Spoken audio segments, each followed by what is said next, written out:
Alright folks, welcome back to Gaming Wisconsin. Today I'm going to teach you how to repair your 72-pin connector on your front-loading NES console. So one question I see posted all the time is how to fix your regular Nintendo when you just get the annoying blinking light, or the red blinking light, or the gray blinking light. Sometimes you just get a solid random color on your TV. I'm going to show you how to fix that today. It's not going to use the boiling method or anything like that. I'm just going to teach you the old-fashioned way that I fix Nintendos. Because I fixed roughly 20 or so last year. I do a little bit of reselling here and there, so I got to make sure stuff works before I hand it out again. So I'm going to show you how to do that. Now, what normally happens is inside your Nintendo, after about 30 years, your pin connector, which the game plugs into, it kind of goes bad. Either it gets really dirty or the pins kind of start propping up, and it just gets really annoying. So here is a example of a pin connector that I have ripped off an old Nintendo. This just sits right in your Nintendo. And then when you slot the game in, here's the Onoid, underrated gem right here. It just connects like so, and then it pushes down a little bit, and that's how you start playing. Well, sometimes, after a while, these pins in the very top row there are kind of in a downward angle. So I'm going to show you how to fix that real quick. What you will need though, just a couple really cheap ass tools. Just a standard very long Phillips screwdriver. I don't know the size of this. I bought it at Walmart for like $1. One thing that does help though, make sure it is a magnetic bit. Otherwise, you can do it without it. It's just kind of a pain in the ass. So that's that. I have a precision screwdriver. I think it's a size 12, but I might be wrong. It's just a flathead. It's as small as you can possibly get is what you want. This just came out of some cheap PC repair kit from like Radio Shack, so that's where I got that. Optional, toothbrush and rubbing alcohol for cleaning the pin once you have it out. Yeah, you don't have to, but I like doing it because you might as well. So I'm going to show you how to take the sucker apart right here. It's just held in by a whopping 6 screws, so all you have to do is take them out. The screws are just like 1, 2, 3, 4, 5, 6. Pretty simple stuff.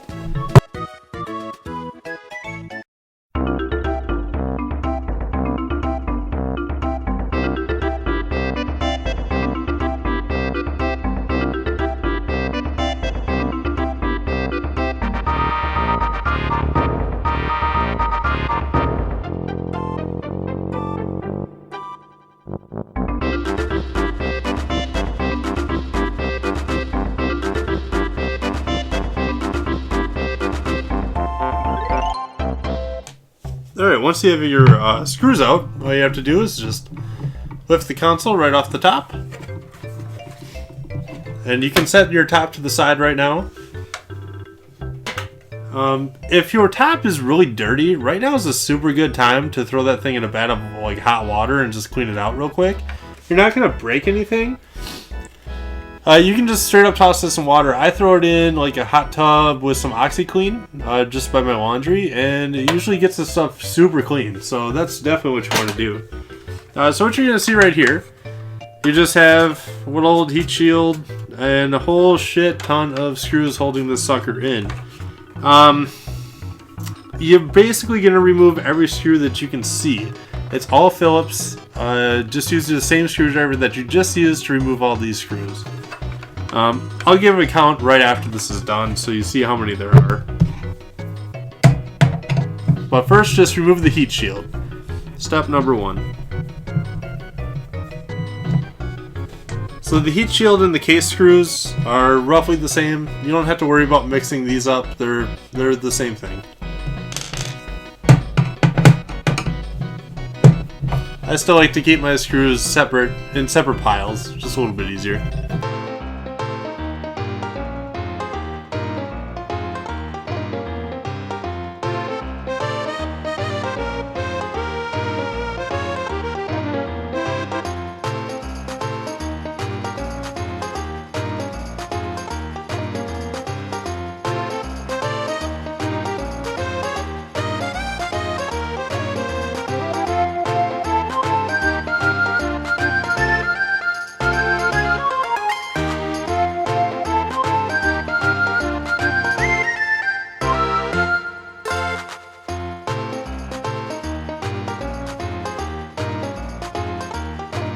So the heat shield is just held in by about 7 screws. I took a few more off, just kind of preemptive work. But I'm going to just take the heat shield off. You can just slap this thing to the side right now. Doesn't really matter. This is what you're looking at right here. So this right here is your 72 pin connector. This is just the tray that locks in your game. So you put the game in here and you lock it into place. Now the top loading Nintendo doesn't have this tray feature. It just has a different style pin where you just pop the game in and that's it. You don't have to push it down so the pins don't go bad over time. So the next step is you're going to take this tray out because you can't get really to the pin connector without the tray out, and that's what we're really looking for is this pin connector. So this tray is held in by 6 screws. There is one I don't know if you can see this, but there's one right here, and then there's 2 that are holding the 72 pin connector and the tray in place on each side, of course. These screws, the second from the top here, they're usually silverish. They're a lot longer than any other screw that we're dealing with today. So make sure that you memorize where these go and put these in a different pile. So let's take those apart real quick.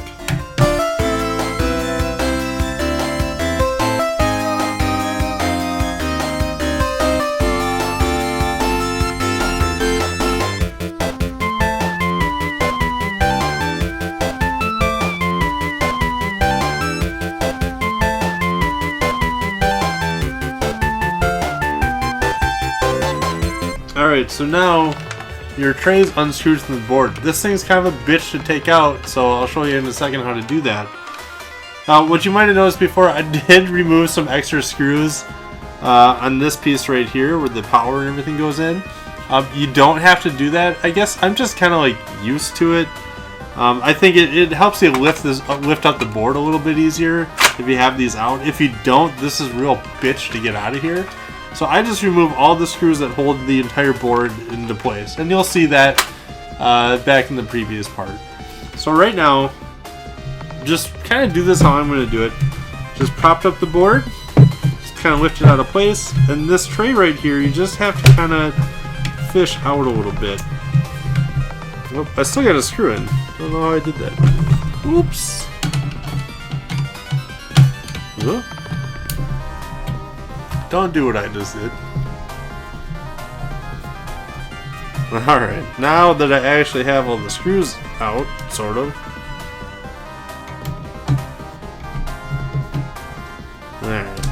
Alright, got all the screws out.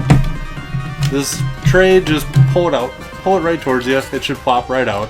Just put this to the side right now. You don't really need it. Now this, the 72 pin connector, you're going to see it's held in by not glue or anything. It's just pressed in really tight. This thing can be kind of daunting to get out of here. But what you're going to do is you see this part right here. You're just going to kind of remove the board from the underbody heat shield. So you have pretty much nothing stopping you from getting to the 72 pin connector. Now what you're going to do here is just use your thumbs. And you're just going to grab the back of this. Try not to grab in these metal bars in the back. You don't want to bend those. But just kind of grabbing this metal here, you're just going to try to push it.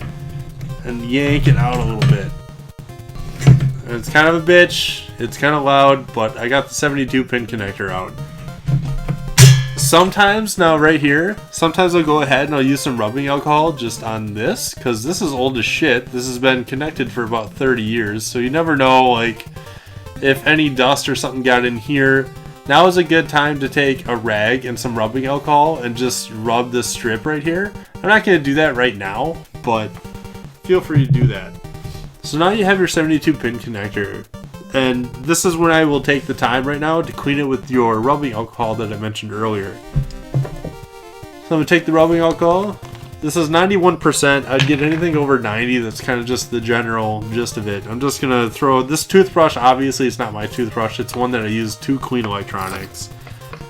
I'm just going to dip it in here, get it nice and wet. Take your 72 pin connector, and I'm just going to scrub the living shit out of it, right in there. So hopefully you guys can see this. I don't worry too much about where the board plugs in. I don't worry about these strips too much because that's not where your game is. But you can always come back and do that. A large part of this is going to be testing, and then more cleaning, and then more prying. This in general only takes about 10 minutes to do. So we'll see where this goes. Alright, so I'm going to clean the top of this right here. Not really good. And just light blow on it a little bit just to dry it out. Obviously don't try to spit into it. Alright, so now is the part that people fuck up the most. So you're going to take this precision screwdriver and I'm going to try my best to kind of give a good shot of this. So bear with me here. Alright, so here is your 72-pin connector. I'm going to try my best to show you how to pry this out with your precision screwdriver. So this is your top row. This is where the game goes in. Don't touch this shit down here. This is where the board connects to. So you're going to take your precision flathead and you're going to put the flathead right underneath the pin. Ooh, it's kind of hard to do because the way I'm doing this here. So you're going to put it right underneath the pin like so. And you're just going to pry it up. And you're going to do this for every pin. Just go underneath the next one. And just pry it up like so. And the next one, and so on and so forth. Don't try to hit the plastic. The black plastic is pretty flimsy on this. So you don't want to use anything bigger than the precision screwdriver. Otherwise you are going to fuck up the plastic, and eventually you're going to fuck up the 72-pin connector to like an unusable state. So what I do here, I just put it right underneath. Kind of where the black plastic ends is where you can get the screwdriver right in there. So you're just going to lift up. Don't lift up too hard, just kind of use your weight a little bit and just lift it up. And just do that for every single one.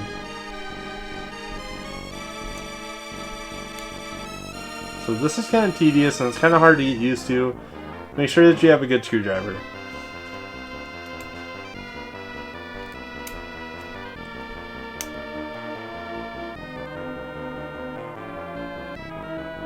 So yeah, I usually give it a few seconds. Just go underneath. Lift up. So I've already done kind of the first row here, and you should be able to sort of see, at least I can see it from where I'm at. You can see that some are slightly raised a little bit more than others. The lighting might be kind of shit, but you should be able to kind of see where you left off. So just do this for the rest of them.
Alright, at this point I'm pretty much done and ready to test, but I'm going to go over and just look at this top row again to make sure that these are pretty even. Because I don't know if you'll be able to see right now, but the top row, it's definitely out a lot further than it was, but it looks a little bit uneven, kind of like right here. So I'm going to go back and just kind of redo the same thing again and just kind of even them out a little bit.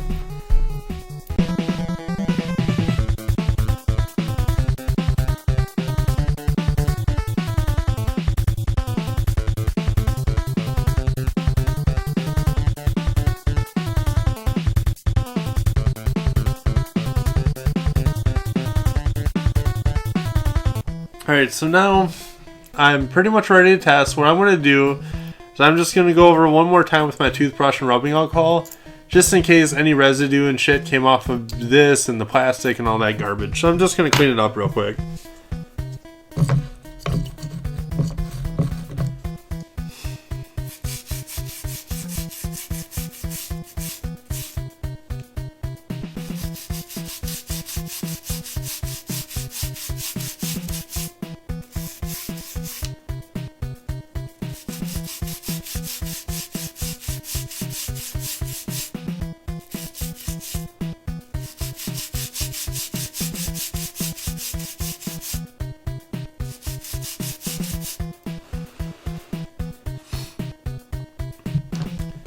Alright, so now that you're done cleaning this and you're done prompting these up again, what you're going to do is you're just going to put them back in the board and you're going to put the tray on and you're going to test it. Don't completely put everything back together, because if it doesn't work, you're going to have to do it again.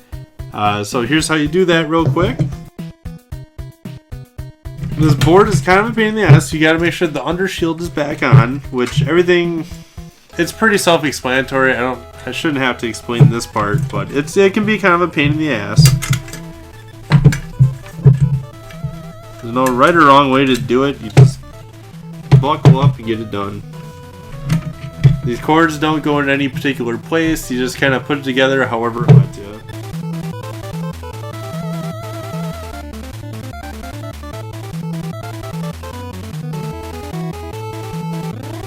There we go.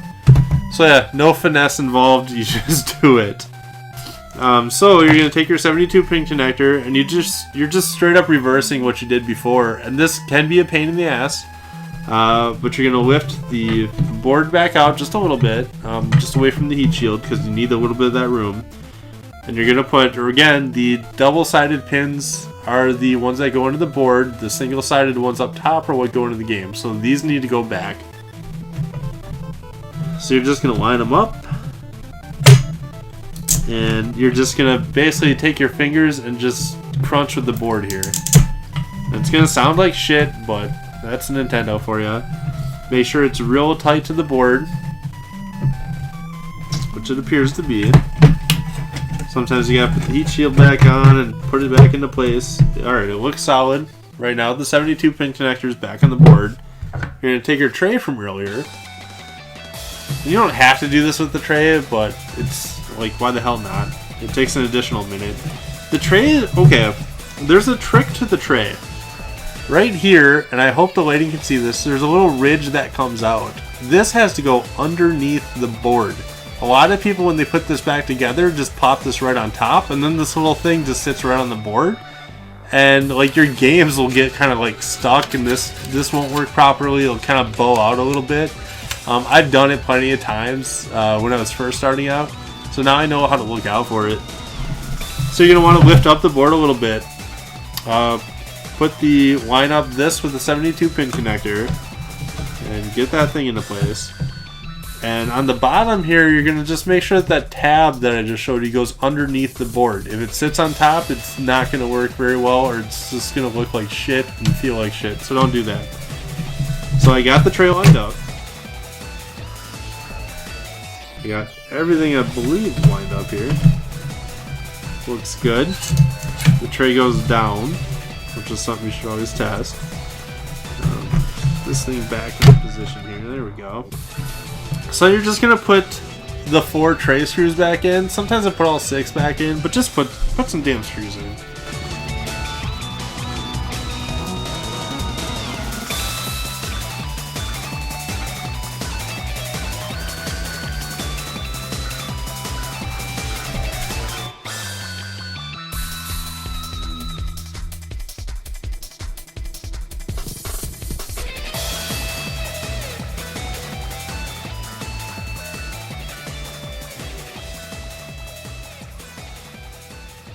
Alright, so now you have your tray back in. It looks like it works. What you need to do now is test it. Don't put the cover back on, because if it doesn't work, that's 6 more screws you gotta take out, so don't bother. So hook it back up to your TV and test it out right now. Alright, so I have my Nintendo console here, and I have my amazing Yonoid game. You're just going to put it right back in, insert it, lock it down. Yay! We have fucking Yonoid! Look at that beautiful bastard. So now that you've verified that your Nintendo works again, and you can play several different games in them, again, make sure that you don't use any dirty games. Always clean your games out. Maybe I'll make another video soon with how to do that, but make sure you clean your games before you put them in the system, especially one that you just spent this much time repairing. Don't need to redo the work. So once you have verified that it's all working again, what you're going to end up doing is putting it back together. It's really as simple as that. Just make sure that you don't have any screws left over when you're done. Otherwise, take the thing apart and find wherever you missed the screw. So I'm going to put it back together right now.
Alright, so now you have your original Nintendo all put back together. What you want to do is just a couple quick quality things. Make sure the tab opens, make sure this still clicks down, and of course, test another game on it. So plug back in your cords here.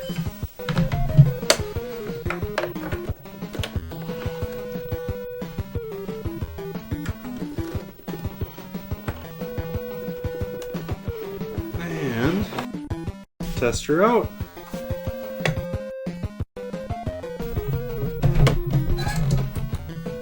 Cool.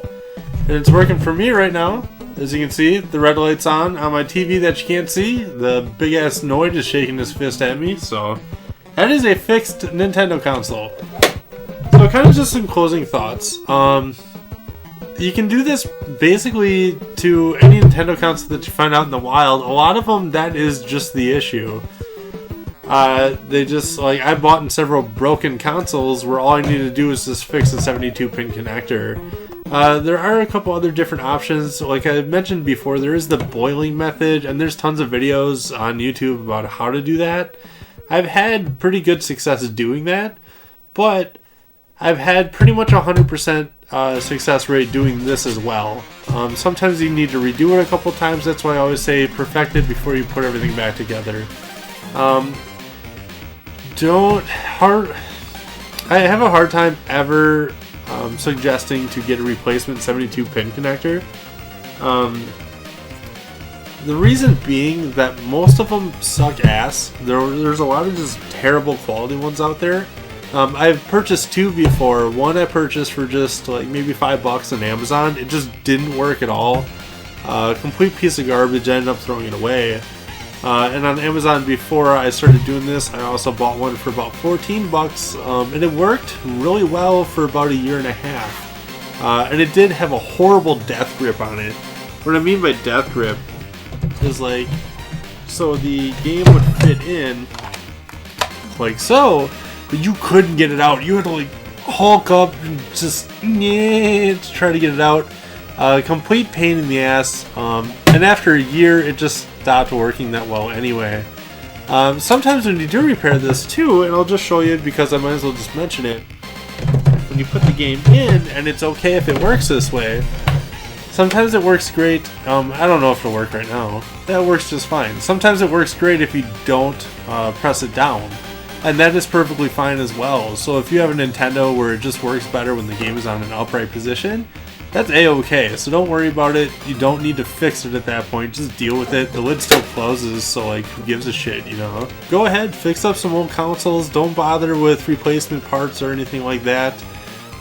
Boil if you want to. Again, you're kind of like risking boiling plastic. I don't know. Make sure you got an old pan, I guess. Otherwise, that's it. Thanks for watching. Feel free to like, subscribe, or call me an asshole. I don't really care. Thank you very much.